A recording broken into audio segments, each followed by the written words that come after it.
என்னடி இப்படி இப்ப பார்த்தாலும் ஏதோ ஒன்று கேட்டுட்டே இருக்கேன். படி படி அடிச்சு படி. எல்லாமே ஒரு மாதிரி அந்த ஷூட்டிங் ஸ்பாட்டே பார்த்து ஒரு மாதிரி கார்ட்டூன் மாதிரி இருக்கும். கார்ட்டூன் படம் பார்க்குற மாதிரியே இருப்பாங்க ஒவ்வொருத்தரும் ஒவ்வொரு கேட்டத்துல. பட் 2009 எனக்கு ஒரு சம்பவம் நடந்துச்சு. ஏதோ செடி கிடி தின்னீங்களா?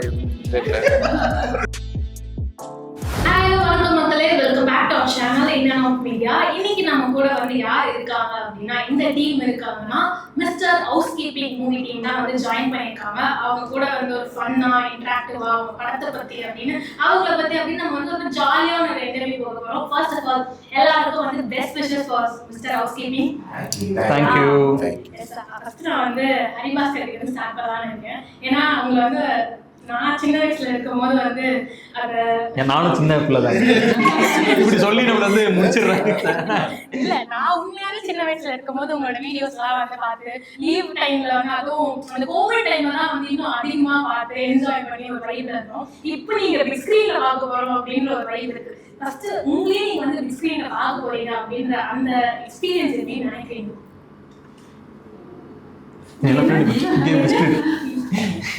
இல்லை, பிக் ஸ்க்ரீனில் பார்க்குறது ஒரு ஹாப்பியான மூமெண்ட். ஃபர்ஸ்ட் ஆஃப் ஆல் ரொம்ப ரொம்ப ஆசைப்படுற ஒரு விஷயந்தான். அதுக்கு தான் வந்து சரி பில்ட் பண்ணி பண்ணணும் அப்படிங்கிறத ஆசைப்பட்டு ஸ்டார்ட் பண்ணது தான் ப்ராஜெக்ட்டு. ஸோ இப்போ அது படத்தில் வரப்போகுது அப்படின்னு லைக் திரையில் எல்லோரும் சேர்ந்து ஆடியன்ஸோட சேர்ந்து படம் பார்க்க போகிறோம், நம்ம படம் பார்க்க போகிறோம் அப்படின்னு நினைக்கும் போது ரொம்ப சந்தோஷமாக இருக்குது. அந்த மொமெண்ட் எப்போ வரும் வெயிட் பண்ணிகிட்டு இருக்கேன் பார்க்குறேன். ஓகே, அந்த எஸ்பெஷலி வந்து உங்க வீடியோஸை பத்தி நான் சொல்லணும்னா அந்த ஸ்வாதி அது ஒன்று சொல்வீங்க எங்களுக்காக அதே ஒரு சின்ன எங்களோட ரிமைண்ட் மாதிரி ஒரு பண்ணி காட்ட முடியுமா? ஏய் ஸ்வாதி, என்னடி இப்படி இப்ப பார்த்தாலும் ஏதோ ஒன்று கேட்டுட்டே இருக்கேன். படி படி அடிச்சு படி. இல்லை நான் இன்னும் கொஞ்சம் விட்டுருந்தா உங்களுக்கு கலாச்சிருப்பேன். ஏன்னா நீ கனகா ஸ்வாதின்னு சொல்லிட்டீங்களா? அப்படி சொல்லுவேன். அதனால சரி. ஓகே, ஒரு ஆஸ்திரேலியாவா இல்ல உங்களோட டிரான்ஸ்ஃபர்மேஷன் அப்படின்னு ஒரு விஷயம் இருக்குல்ல, அப்படி பார்த்த ஒரு ஆஸ்திரேலியா நம்ம வந்து இப்படி ஒன்று பார்க்குறோம் அப்படின்றப்ப எல்லாருமே ரியலி திஸ் இஸ் ஆஸ்திரேலியா அப்படின்ற மாதிரி வந்து எல்லாருமே வந்து எல்லாருக்குமே அந்த ஒரு தாட் இருந்தது. Why this transformation? அப்படின்னா எனக்கு ஹெல்த் இஷ்யூஸ் இருந்தது, ஸ்கின் ப்ராப்ளம்ஸ் இருந்தது. ஸோ அதுக்காக வந்து ஒரு ஹெல்த்தியான லைஃப் ஸ்டைல் இருக்கலாம் அப்படின்னு ஸ்டார்ட் பண்ணேன் தானே தவிர வாவ் அப்படியான ஒரு டிரான்ஸ்ஃபர்மேஷனாக எனக்கு தெரியல. படிப்படியாக பண்ணதான், ஒவ்வொரு இயரும் கொஞ்சம் கொஞ்சம் வெயிட் லாஸ் பண்ணி அந்த மாதிரி பண்ணதான். வீக்லி ஒரு 4 டைம் ஜிம் போகிறதா இருக்கட்டும், டயட் ஃபுட் சாப்பிட்றதா இருக்கட்டும், அன்ஹெல்தியாக சாப்பிட்றத அவாய்ட் பண்ணிட்டு அந்த மாதிரி ஒரு ஹெல்த்தி லைஃப் ஸ்டைலுக்கு மாறுறதானே தவிர மற்றபடி உங்களுக்கு ரெண்டு பேருக்கும் அந்த கெமிஸ்ட்ரி எப்படி வந்து ஒர்க் அவுட் ஆச்சு? எங்கள் கெமிஸ்ட்ரி பார்த்தீங்கன்னா இதோ அங்கே பின்னாடி பார்த்தீங்கன்னா அந்த போஸ்டரில் யாரா அது அப்படி பாருங்க, இவனுக்கு என்ன பண்ணுவானுங்க ரெண்டு பேரும் அப்படின்னு தோணுதா? அப்படிதான் உண்மையாவே இருக்கும்.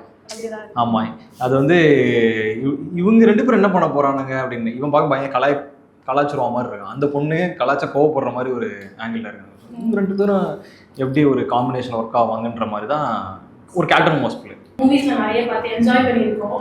இந்த மூவி உங்களுக்கு வந்து எந்த விதத்துல வந்து ஸ்பெஷலா இருந்துச்சு, அந்த எந்த விதத்துல யூனிக்கா இருந்தது நீங்க ஃபீல் பண்ணீங்க? நடிக்கும் போதே தெரியும் ஒர்க் அவுட் ஆகும் ஒர்க் அவுட் ஆகாது.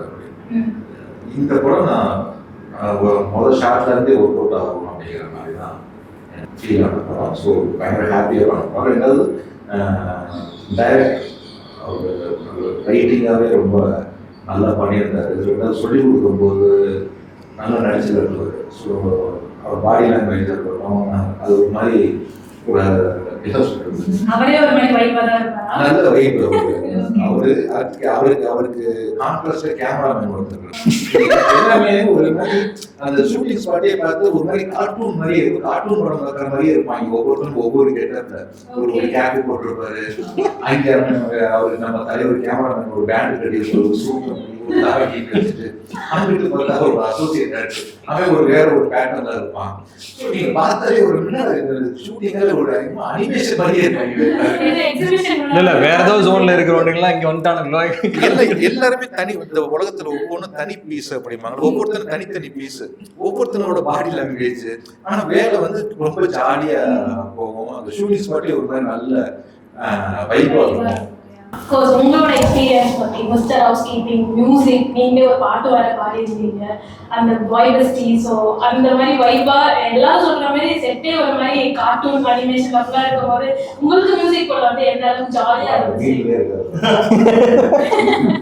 மியூசிக் டைரக்டர்னா காட்டணும் சார் தனியாக யூனிக்காக இருக்கணும் இந்த ஃபர்ஸ்ட் கம்போசிங்ல இருந்து இந்த ஹவுஸ் கீப்பிங்ன்ற பாட்டுக்கு என்ன டியூன் பண்ணி நினைச்சாலும் அது ஒர்க் அவுட் ஆயிடுது ஸோ அது ஈஸியாக நம்ம டைரக்டர் ஒரு எக்ஸ்பிளைன் பண்ற விஷயமும் சரி அண்ட் ஹரி பிரதர் வந்து ஒரு ஹீரோக்கு ஒரு வால்யூம் இருக்கும் இல்லையா ஸோ அந்த மாதிரி பார்க்கும்போது இவங்களுக்கு என்ன ஒரு ஆப்டான ஒரு விஷயம் நம்ம இவங்களுக்கு ஒரு சவுண்ட் ஒன்று செட் பண்ணணும் ஆஸ் எ டெபியூ இப்போ நானும் டெபியூ ஹரி பிரதர் டெபியூ பண்ணுறாரு ஸோ அவங்களுக்கு ஒரு சவுண்ட் ஸ்கேப்பாகவே ஒன்று இப்பயே ஒரு இனிஷியல்லே ஒரு சைஸ் பண்ணணும் அப்படின்றதுனால